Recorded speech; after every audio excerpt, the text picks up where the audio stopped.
وَإِذَا قِيلَ لَهُمُ اتَّبِعُوا مَا أَنزَلَ اللَّهُ، وَإِذَا قِيلَ لَهُم، جب ان سے کہا جائے، مشرکین سے کہا جائے،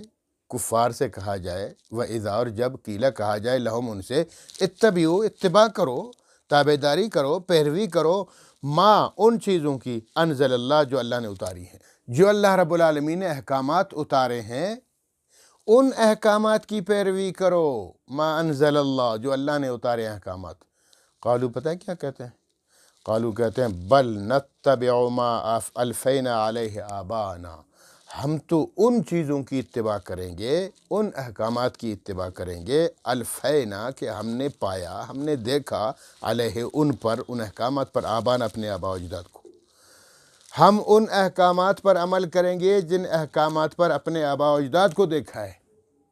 جس طرح وہ کرتے رہے ہیں اسی طرح ہم بھی کریں گے، تو لہٰذا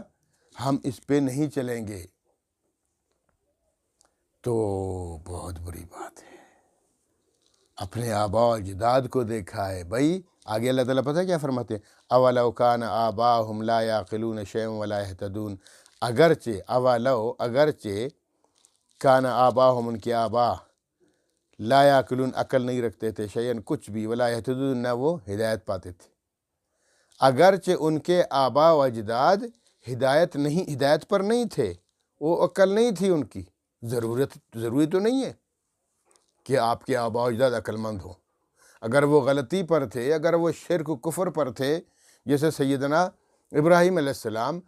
کہ اگر آزر نے کفر کر دیا تو ابراہیم علیہ السلام صرف اسی وجہ سے کہ وہ باپ ہے یا چچا ہے تو پھر میں اس کی بات مان لوں؟ نہیں مانوں گا۔ اگرچہ آباء و اجداد غلطی پر تھے تو کیا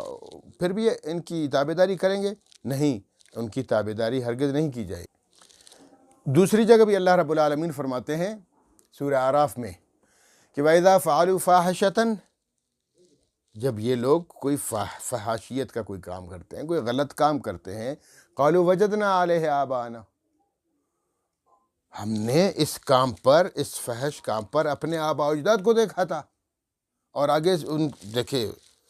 بہادری دیکھیں کہ واللہ امرنا بہا،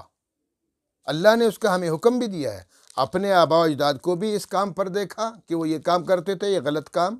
اور واللہ امرنا بہا، اور اللہ نے ہمیں حکم دیا ہے۔ تو اسی سورہ اعراف کی اسی آیت میں ہے کہ اللہ تعالیٰ فرماتے ہیں قل ان اللہ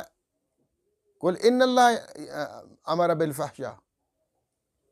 قل ان اللہ لا یأمر بالفحشاء، یہ اس طرح ہے، قل ان اللہ لا یأمر بالفحشاء، آپ میرے پیغمبر کہہ دیجئے اللہ تو فحاشیت کا حکم نہیں دیتا،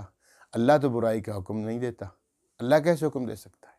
تو دیکھیں اللہ پر جھوٹ باندھتے ہیں، جھوٹ بولتے ہیں۔ تو آج کل اللہ معاف کرے، ہمارے بھی جہالا بھی ایسی غلط باتیں کرتے ہیں، پھر اللہ کی طرف نسبت کرتے ہیں، رسول اللہ کی طرف نسبت کرتے ہیں، تو یہ بری بات ہے۔ اس طرح